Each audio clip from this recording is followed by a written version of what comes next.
근데 전혀 표 안 내려고 무척 노력을 하고 있습니다. 쏘갔다면 제가 연기를 잘한 겁니다. 오늘 읽었던 이 말씀을 생각하면서 저는 사람들은 얼마만큼 다른 사물들을 잘 판단할 수 있을까 생각해 봤습니다. 그런데 보통 우리 사람들이 다른 사물을 내지는 사람들을 이해하고 판단할 수 있는 데는 듣거나 보는 것으로 보통 느끼게 됩니다. 그런데 사람이 들었을 때는 한 15% 정도쯤 이해할 수 있고요. 그 다음에 보는 것과 같이 하면 한 30% 정도쯤 이해할 수 있습니다. 그리고 나머지 70%는 오리무중입니다. 그런데 그 70% 속에 진실이 있을지 우리는 알지 못하지만 단지 내가 봤던 그 부분이 나에게는 진실하기 때문에 그걸 가지고 사물과 사람을 판단합니다. 저 사람 그래! 이렇게 판단해버립니다. 오늘 우리가 읽었던 이 말씀에 보면 그렇게 잘못된 판단에 빠져있는 이스라엘의 많은 사람들과 그나마 하나님의 은혜로 정신을 조금 차리고 있는 예수님의 제자들, 이 두 종류의 사람들이 이 말씀 속에 나타나고 있습니다. 우리가 읽었던 이 본문에 보면 갈릴리 바다 바로 위쪽에 있는 아주 그렇게 크진 않았지만 굉장히 유명한 한 지명이 나타났습니다. 그것이 가이사라 빌립보라는 곳입니다. 근데 이곳은 원래 어떤 곳이었는가 하면 이스라엘이 로마의 속국이 되었을 때 그 속국이 된 상태에서 헤롯이라는 한 사람이 로마에 찾아가서 가이사에게 내가 열심히 충성할 테니까 나보고 왕을 좀 세워주십시오. 이렇게 부탁을 했습니다. 근데 부탁할 때 그냥 간 것이 아니라 엄청나게 많은 돈을 들고 가서 가이사에게 부탁을 한 겁니다. 그래서 가이사는 그 이야기를 듣고 그래 내가 너를 왕으로 세워주마 이렇게 해서 왕이 되어서 내려왔는데 내려온 지역이 어딘가 하면 처음에는 이스라엘 전체를 다 다스리다가 서서히 이제 이스라엘 백성들이 반대를 하기 때문에 자연스럽게 사마리아 지역과 그 위쪽 지역을 다스리게 됩니다. 이것이 바로 사울의 제가 들고 있다 보니까 사람 이름을 잠깐 착각을 했습니다. 사울이 아니고 헤롯의 왕가입니다. 이 헤롯의 왕가가 한 4대에 걸쳐서 있게 되는데 그런데 이 가이사가 그냥 준 것이 아니라 그럼 내가 특별한 선물을 줄게 이렇게 해가지고 한 도시를 줍니다. 그 도시가 바로 가이사라는 도시였고 그 도시는 어떤 곳이었는가 하면 헬몬산에서 내려오는 맑은 물이 폭포수를 이루는 장소가 단이라는 곳입니다. 그런데 어떻게 그게 폭포수가 가능한가 하면 헬몬산은 아주 높은 산입니다. 높다 보니까 그 위에는 늘 만년설로 가득 덮여 있는 곳입니다. 그리고 그 만년설이 조금씩 녹아내려서 물로 흘러내려가지고 단이라는 곳에서 큰 폭포수를 이루고 그 물이 다시 흘러내려가서 갈릴리로 흘러들어가고 갈릴리에서 다시 내려가서 사해로 들어가는 그 물줄기가 바로 있습니다. 거기에 제일 큰 아름다운 모습을 보이는 것이 바로 단이라는 곳이고 그 단이라는 곳에 지금 이야기하는 이 가이사라 빌립보라는 곳이 있었습니다. 그리고 여기가 로마 황제와 관련된 도시이다 보니까 로마 사람들이 거기에 많이 살았습니다. 당시에 로마의 속국이었기 때문에 로마에 있는 많은 사람들이 와서 있었는데 거기가 살기 좋기 때문에 많은 사람들이 와서 있었고 그 다음 또 함께 있었던 사람들이 있었는데 그들은 바로 그리스 사람들입니다. 즉 헬라 사람들이 그 지역에 아주 많이 살았던 겁니다. 이러다 보니까 거기는 자연스럽게 헬라 문화가 많이 일어났는데요. 그 중에 거기는 판이라는 신을 섬기는 그런 판신전이가 거기 있었습니다. 근데 이 판이라는 신이 어떤 신인가 하면요. 제가 여러분에게 간단하게 소개하면 아마 다 아실 겁니다. 혹시 여러분 라니아 연대기 보셨습니까? 예. 그 라니아 연대기에 보면 4명의 아이들 중에서 제일 마지막 꼬마를 꼬셔내는 라니아인이 있었죠. 사람은 아니었고 밑에 다리는 지금 안 보이는구나. 밑에 다리는 저기가 판신전이고요. 그 다음 카드 좀 보여주시겠습니까? 예. 저기에 밑에 다리는 짐승다리고 위에는 사람 모습으로 되어 있는 게 보이죠? 저게 라니아 연대기에서 마지막 제일 막내를 꼬셔냈던 바로 그 라니아인입니다. 저것이 그리스 신화에 나오는 판이라는 신입니다. 그런데 저 신은 어떤 축복을 주는 신이었는가 하면, 그때 당시 사람들이 저 신을 섬기면 많은 자녀를 낳을 수 있고 그리고 부자로 살 수 있다, 이런 생각을 했던 겁니다. 그래서 이 앞에 잠깐 보였던 그 카트에 있는 것처럼 바로 판 신전이 저렇게 거대하게 세워져 있었습니다. 그래서 그 지역에 살던 사람들은 늘 저기 가가지고 우리가 예배 드리는 것처럼 가서 판 신에게 제사 드리고 예배하는 그런 삶을 사는 곳이었습니다. 이러다 보니까 그 지역에 있는 사람들은 자연스럽게 헬라화될 수밖에 없었습니다. 유대인들도 거기 있으면서 자연스럽게 판신도 섬기고요. 그리고 헬라 사람들과 함께 어울리면서 헬라적인 문화 속에 빠져들었습니다. 이렇게 사는 바로 그 지역에서 예수님께서 오늘 우리가 읽었던 이 말씀을 하신 것입니다. 너희는 나를 누구라 하느냐? 세상 사람들은 나를 뭐라고 하느냐? 온갖 잡신을 섬기고 하나님을 알지 못하는 그 많은 사람들 가운데, 그리고 유대인들이 그 속에 있었지만은 그런 온갖 잡신을 섬기는 그런 삶을 사는 그런 사람들 가운데 그들이 나를 무엇이라고 하느냐라고 물어보신 것입니다. 오늘 이 본문에 주님께서 질문하신 이 두 가지 질문에 중요한 것은 첫 번째, 마태복음 16장 14절에 있는 말씀을 볼 수 있습니다. 함께 보겠습니다. 이르시되 들으는 세례 요한, 들으는 엘리야, 어떤 이는 예레미야 선지자 중에 한 사람이라 하나이다. 예, 저 말씀을 보면은 알 수 있는 것이 당시의 유대인들이, 그리고 그 주위에 있는 사는 사람들이 예수님에 대해서 어떻게 판단했는가 딱 드러나는 말씀입니다. 그들은 이렇게 봤습니다. 세례요한일 수도 있다. 왜냐하면 그때 당시 세례요한은 엄청난 능력을 발휘하는 그 시대에 나름 야당 지도자였거든요. 그래서 그 사람 같은 사람일 거야, 이렇게 생각했었고요. 또는 엘리야나 어떤 사람은 예레미야나 선지자 중에 하나다, 이렇게 생각했는 게, 그것은 구약에 이런 말씀이 있었습니다. 메시아가 오기 전에 내가 엘리야를 보내서 나의 길을 평탄케 할 것이다 라는 말씀을 하셨는데, 분명히 예수님은 메시아는 아니고, 딱 행색을 보니까 메시아는 아니고, 아마 메시아를 예비하기에 먼저 보내는 선지자 중에 한 사람일 것이다, 이렇게 판단한 것입니다. 사랑하는 성도 여러분, 왜 그때 당시 유대인들이 살아계신 하나님이신 그 예수님께서 그들 가운데 역사하고 함께 나타나서 그들 가운데 있는데도 몰랐을까요? 이유가 있었습니다. 구약에서부터 그들은 예언되어 있는 하나님을 기대하고 있었습니다. 메시아가 이렇게 오실 것이야 라는 그런 기대감을 가지고 있었습니다. 그들이 가지고 있는 이 메시아의 기대감은 이런 것입니다.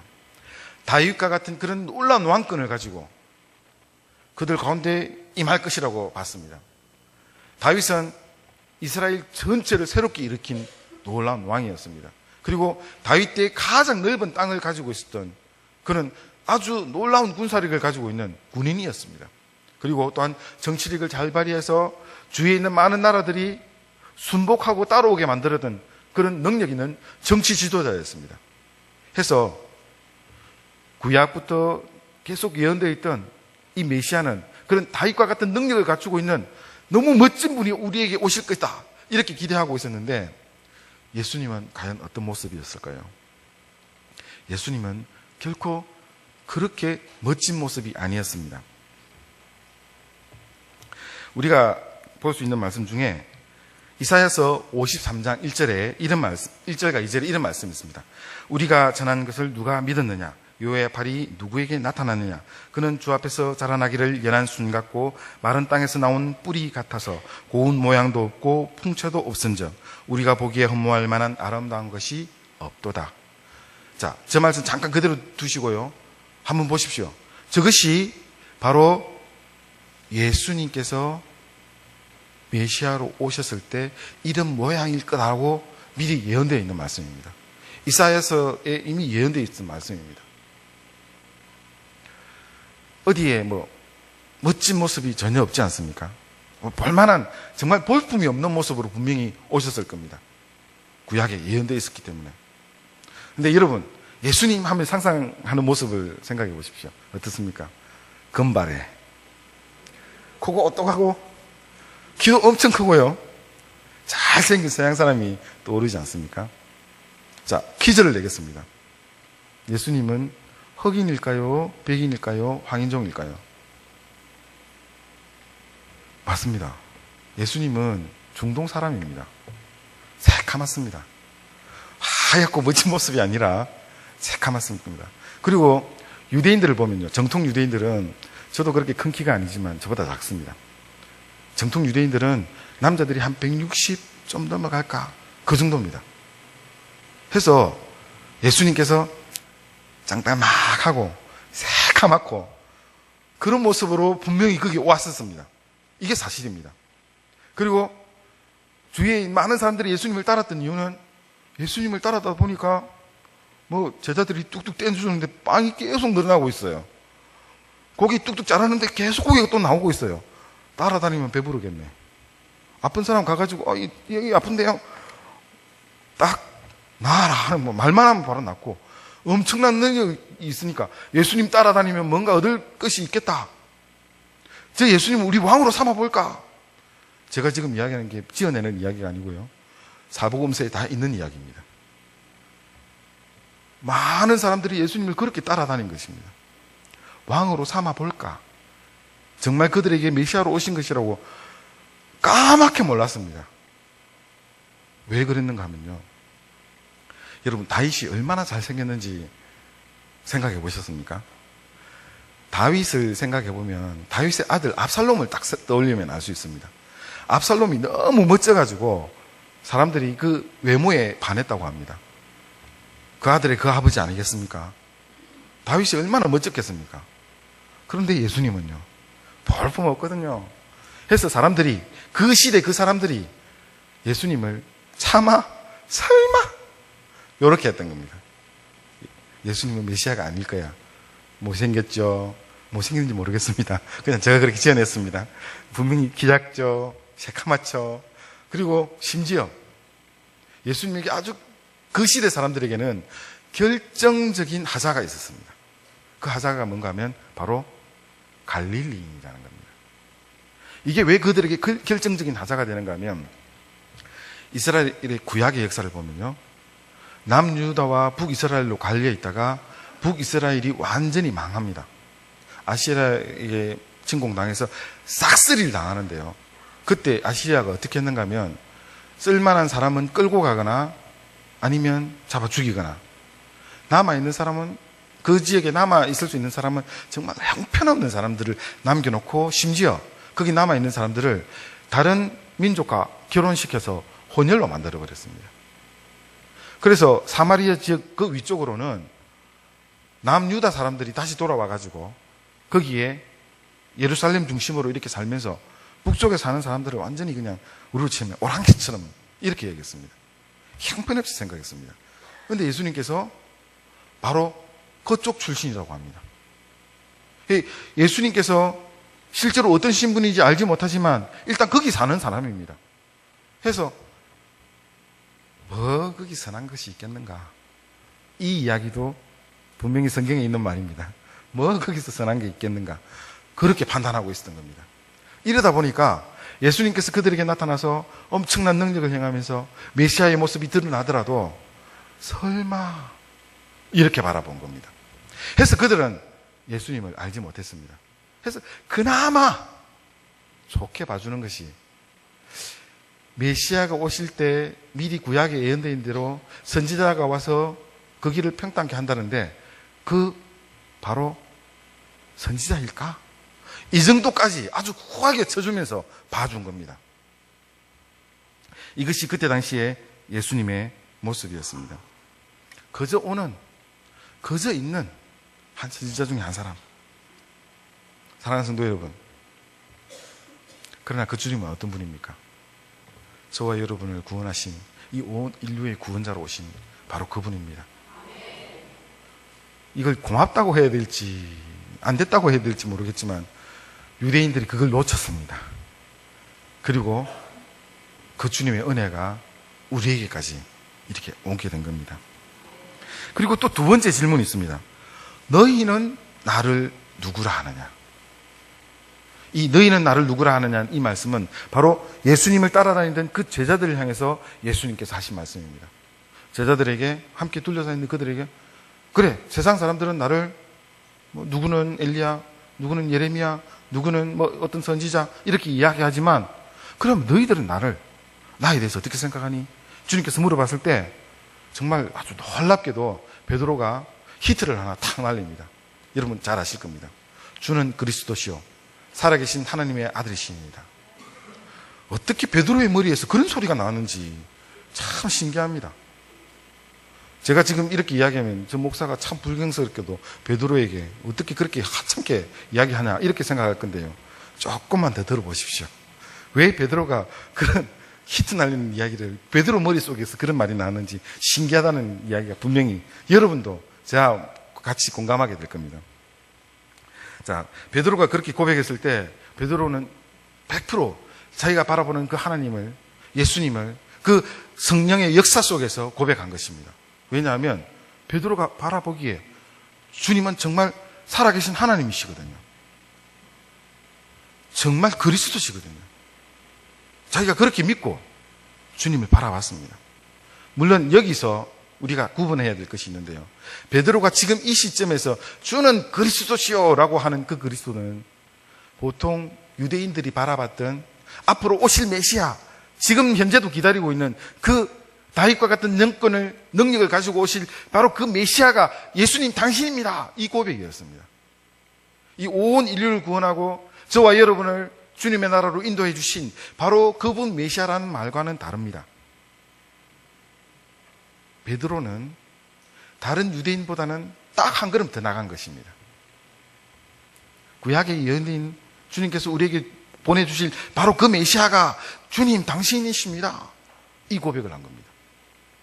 아마 온 마음을 다해서 전심으로 그 고백을 했을 겁니다. 베드로가 그 고백을 하는 데는 그만한 자기 나름대로의 노림수가 있었습니다. 어떤 노림수였는가 하면 이것도 신약 사복음서에 있는 내용입니다.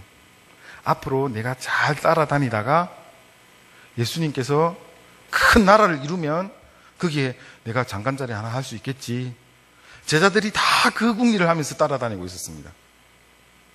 그래서 당신은 진짜 메시아고요. 이 땅에 와서 우리의 왕이 되실 분입니다. 지금 내가 미리 충성하고 있습니다. 이런 마음으로 제자들이 지금 예수님께서 말씀하시는 이 순간에 대답하는 베드로 역시 똑같은 마음을 가지고 고백하고 있었던 것입니다. 조금 아쉽죠? 이것이 베드로가 볼 수 있었던 예수님의 모습입니다. 베드로가 예수님을 열심히 많이 보려고 했지만 30%밖에 못 보고 뒤에 숨겨져 있는 그 70%의 진실을 차마 알지 못했던 것입니다. 계속해서 말씀 가운데 베드로는 또한 엄청난 실수를 해야 됩니다. 베드로가 지극히 인간적으로 자기의 관점으로 예수님을 이해했다는 것은 마태복음 16장 21절에서 23절 사이에 있는 말씀에 분명히 드러납니다. 우리 함께 그 말씀은 찬찬히 읽어보도록 하겠습니다. 이때로부터 예수 그리스도께서 자기와 예루살렘에 올라가 장로들과 대제사장들과 서기관들에게 많은 고난을 받고 죽임을 당하고 제3일에 살아나야 할 것을 제자들에게 비로소 나타내시니 베드로가 예수를 붙잡고 항변하여 이르되 주여 그리 마옵소서 이 일이 결코 주께 미치지 아니하리이다. 예수께서 돌이켜 베드로에게 이르시되 사탄아 내 뒤로 물러가라. 너는 나를 넘어뜨리는 자로다. 내가 하나님의 일을 생각하지 아니하고 도리어 사람의 일을 생각하는도다 하시고. 제가 왜 베드로 머리에서 그런 생각이 났는지 모르겠다고 했던 이유가 바로 이 말씀에 있습니다. 베드로는 예수님을 정말 이 온 세상을 구원하시는 메시아로 보지는 않았던 것입니다.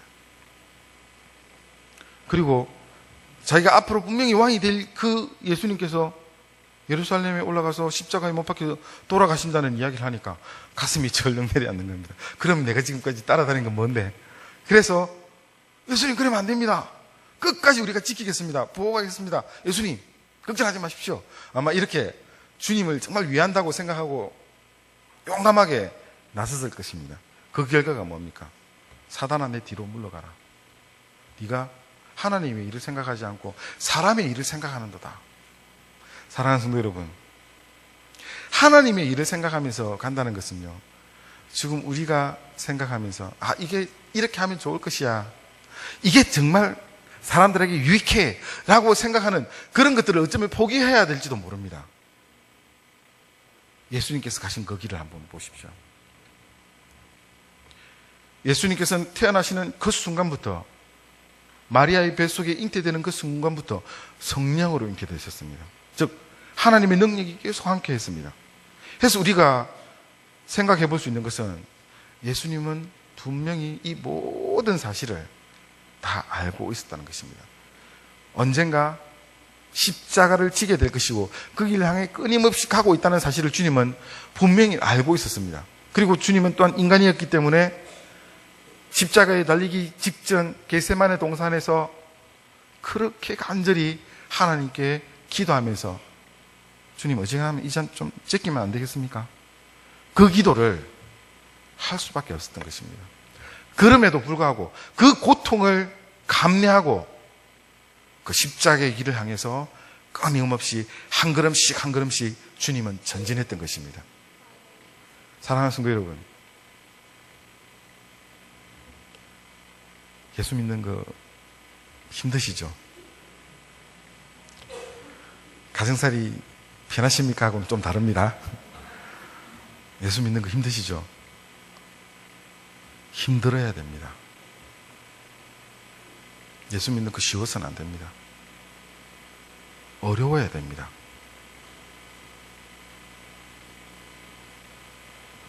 여러분의 삶 속에 혹시나 그런 예수 믿음 때문에 어렵고 힘든 것이 있다면 감사하십시오.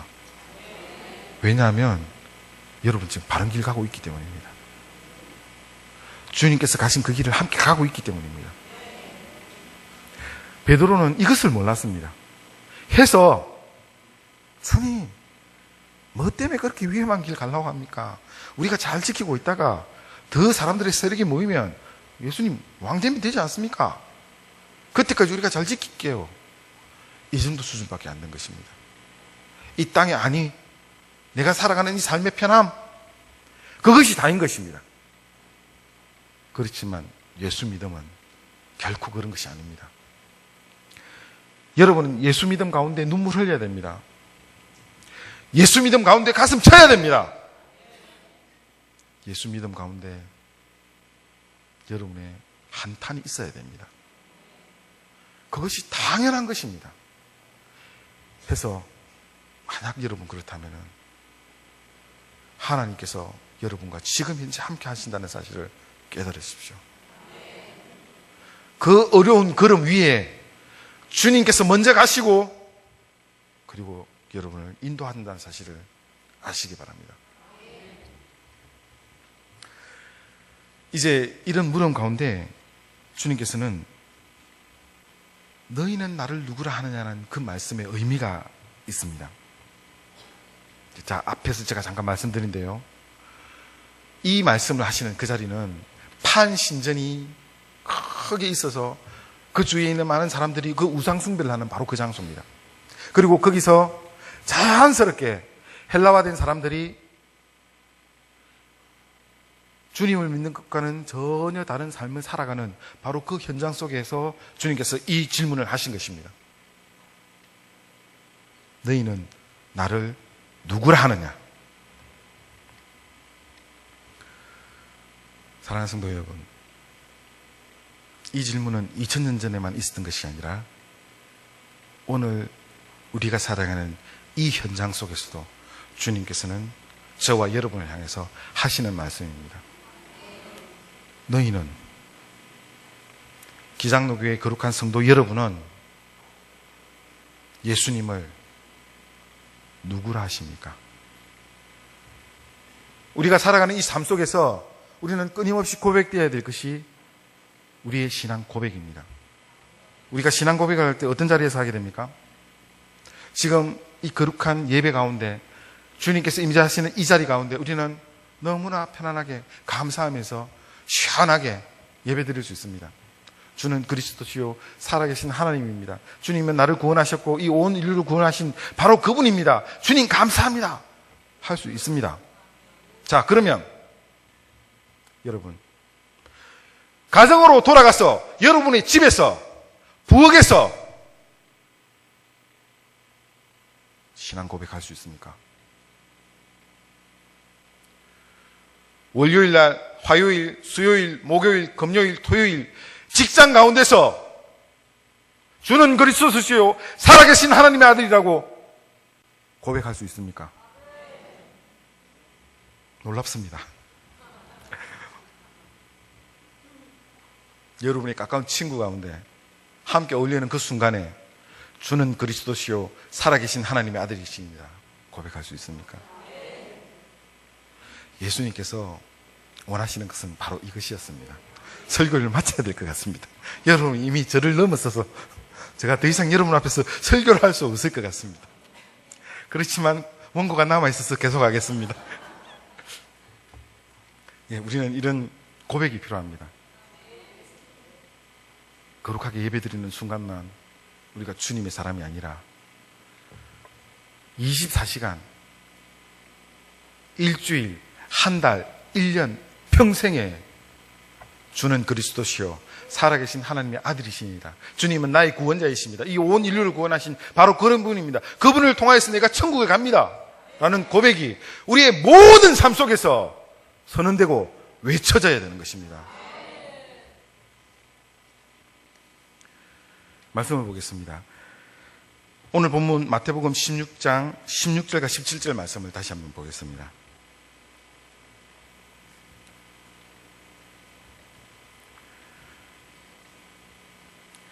시몬 베드로가 대답하여 이르되 주는 그리스도시요 살아계신 하나님의 아들이시니이다. 예수께서 대답하여 이르시되 바요나 시몬아 내가 복이 있도다. 이를 내게 알게 하신 이는 혈육이 아니요 하늘에 계신 내 아버지시니이다. 방금 이 말씀에서 여러분 아주 놀라운 비밀을 하나 발견할 수 있습니다. 베드로가 그렇게 신앙 고백할 수 있었던 것은 자기의 믿음과 신앙이 아니었다는 것입니다. 베드로에게 그 고백이 일어나게 하셨던 것은 누굽니까? 하나님께서 하신 것입니다. 하나님께서 그 마음을 감동시키시고 하나님께서 그로 하여금 고백하게 하신 것입니다. 그런데요, 저는 방금 깜짝 놀랐습니다. 베드로의 이 고백을 넘어서는 기상로교회 성도들의 고백을 방금 봤기 때문입니다. 여러분, 그러면 제가 여러분에게 다시 한번 질문하겠습니다. 여러분이 그렇게 주님을 살아계신 하나님으로, 나의 구주, 나의 하나님으로 고백하셨는데 그거 어떻게 하셨습니까? 하나님의 선물인 것입니다. 뭐 내가 어떻게 막 받아보는 것이 아니고 내가 그냥 어떻게 막 고백하는 것이 아니라 내 중심에 주님께서 나로 하여금 믿음을 선물로 주셨기 때문에 그로 인하여서 너무나 자연스럽게 그런 고백이 나오는 것입니다. 여러분이 그런 고백을 하는 바람에 제가 지금 설교의 패턴을 잃어버렸습니다. 여러분 그 고백을 안 해야 그렇게 해야 된다고 제가 이 이야기를 할 건데 여러분이 이미 했기 때문에 제가 무슨 말을 해야 될지 모르겠습니다. 지금 우리에게 이런 고백이 될 수 있다는 것은 하나님께서 우리 한 사람 한 사람에게 친히 역사하시고 우리를 구원해 주시고 그 구원의 은혜를 선물로 주셨기 때문에 믿음으로 고백하게 된 것입니다. 사랑하는 성도 여러분, 이 얼마나 놀라운 일입니까? 잠깐 한번 생각을 해봅시다. 2000년 전에 여기부터 엄청나게 멀리 떨어져 있는 팔레스타인 지역에서 30대 그 볼품없는 한 청년이 정치적으로 몰려서 정치범들만 죽는다는 십자가에 달려 죽었습니다. 그런데 그가 여러분의 구원자입니다. 이게 어떻게 믿어집니까? 바로 이것이 하나님의 역사인 것입니다. 2000년 동안 그 수많은 사람들이 그 믿음을 가지고 왔습니다. 누군가가 이 믿음을 전해줬습니다. 지금 이 자리에 앉아 계신 수백 명의 여러분에게는 수백 명의 누군가가 그 이야기를 전해준 것입니다. 우리가 그것을 듣고, 믿음은 들음에서 나기 때문에 듣고 믿음을 가지고 하나님의 사람으로 새롭게 서게 된 것입니다. 이것이 하나님의 은혜입니다. 내가 뭐 좀 교회에서 열심히 하니까 하나님께서 어떻게 좀 구원해 주시겠지, 그런 거 없지 않습니까? 내가 좀 어떻게 하는 그런 거와는 전혀 무관하게 그저 주님께서 주시는 그 은혜로 우리가 구원 가운데 임해져 있습니다. 그래서 우리는 이것을 그저 받아 누리며 감사할 수밖에 없습니다. 사랑하는 성도 여러분, 이 은혜를 받아 누리는 여러분에게 이제 너희는 나를 누구라 하느냐는 그 말씀에 선교적 사명이 함께 있게 됩니다. 앞에서 제가 잠깐 말씀드린 대로 여러분을 누군가가 전했습니다. 예수님에 대해서 전했습니다.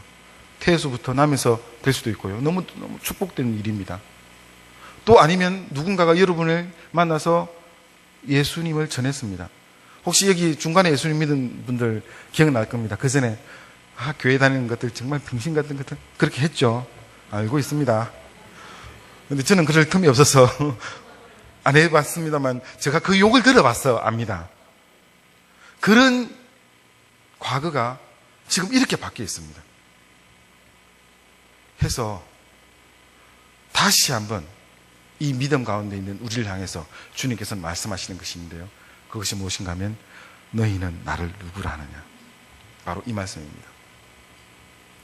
예수님의 제자들이 이 너희는 나를 누구라 하느냐 이 말씀을 들었을 때 그들은 어떻게 해야 되는가 하면 조용하게 가만히 있어야 됩니다. 아무 소리도 해서는 안 됩니다. 왜냐하면 괜히 예수님께서 메시아로 오신 분이야, 구약에서 예언된 바로 그분이야, 우리를 구원하실 분이야 하면 바로 죽는 겁니다. 그래서 절대 조심하라고 예수님께서 당부하십니다. 사복음서를 읽어보면 다 나옵니다. 미리 당부를 하십니다. 절대 조심해라, 말하지 마라 이렇게 말씀하셨는데요. 이 제자들은 전 참 희한하게 그 제자들 예수님께서 그걸 한두 번 말씀하신 게 아닙니다. 3번 말씀하셨습니다. 웃자고 하는 소리인데 아무도 안 웃네요. 3번을 말씀하셨는데요. 그 성경 읽어보면 3번을 말씀하셨습니다. 3번을 말씀하셨는데 3번 다 잊어버립니다. 예수님께서 십자가에 못 박히고 죽어서 3일 만에 부활하실 것이라는 그 사실을 제자들에게 분명히 미리 말씀하셨는데도 그들은 잊어버리고 예수님께서 십자가에 못 박히는 그 순간 어떻게 했습니까? 몽땅 다 도망갔습니다. 죄송합니다. 이런 이야기를 해서 죄송합니다. 한 놈도 안 남고 다 도망갔습니다. 심지어 요한은 어떻게 도망갔습니까? 홀랑 벗고 도망갔습니다. 살려고 막 다 도망가 버렸습니다. 예수님께서는 그 고난 가운데 혼자 계셨던 것입니다. 그리고 3일 만에 부활하시고 난 후에 예수님께서 그 제자들을 한 사람 한 사람 찾아가서 다시 그들을 불러 모읍니다. 그리고 그들이 가 있었던 곳이 마가의 다락방에서 예수님께서 내가 가고 난 후에 보혜사를 너에게 보낼 것이다는 그 말씀을 기다리면서 그들은 거기에서 숨어서 달달 떨면서 기도하고 있었습니다. 오순절 성령이 임했을 때 어떻게 되었습니까? 그들은 그 자리에 금방 가만히 있지 못했습니다. 온 거리를 뛰어나와서 만나는 사람들에게 예수님을 전했습니다. 그때가 오순절이었고 그 오순절은 헬라화된 많은 유대인들이 명절을 지키기 위해서 예루살렘으로 모이는 바로 그때입니다.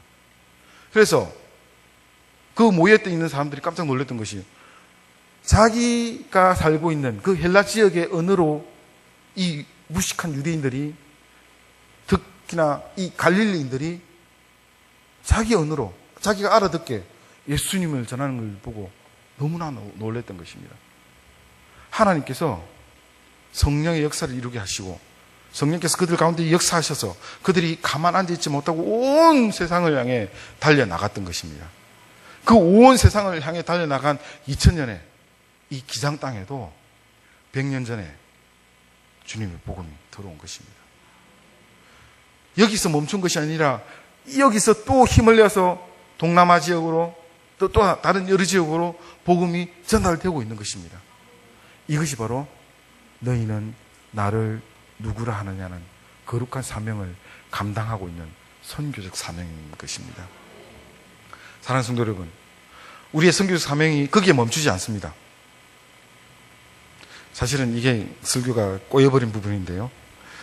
우리가 우리의 삶 속에서도 이런 선교적 사명을 이루면서 살아가야 된다는 그것을 제가 여기서 강조를 하려고 했는데 여러분이 이미 그렇게 살고 있기 때문에 제가 어떻게 말을 해야 될지 지금 순간 당황을 하고 있는 겁니다. 그래서 여러분이 고백하신 대로 그 거룩한 선교적 사명을 우리가 함께 살아가는 하나님의 거룩한 백성이 되길 바랍니다. 하나님께서 여러분 한 사람 한 사람에게 거룩하게 역사하셨습니다. 해서 우리가 살아가는 우리의 삶의 일상 속에서 우리가 하나님의 사람으로 거룩하게 드러날 때에 바로 그 자리에서 우리를 바라보는 수많은 사람들이 우리를 예수쟁이로 볼 것입니다. 그때 우리는 자연스럽게 굳이 말을 하지 않더라도 예수님 앞에서 주는 그리스도시요 살아계신 하나님의 아들이십니다. 나의 주 나의 하나님입니다. 나를 구원하신 바로 그분입니다. 이것을 우리의 삶의 행동을 통해서 고백하는 것입니다. 이런 거룩한 사명을 받아 함께 누리며 주님의 거룩한 축복 가운데 살아가는 저와 여러분이 되기를 주의 이름으로 축원합니다. 기도하겠습니다. 하나님 아버지, 우리에게 거룩한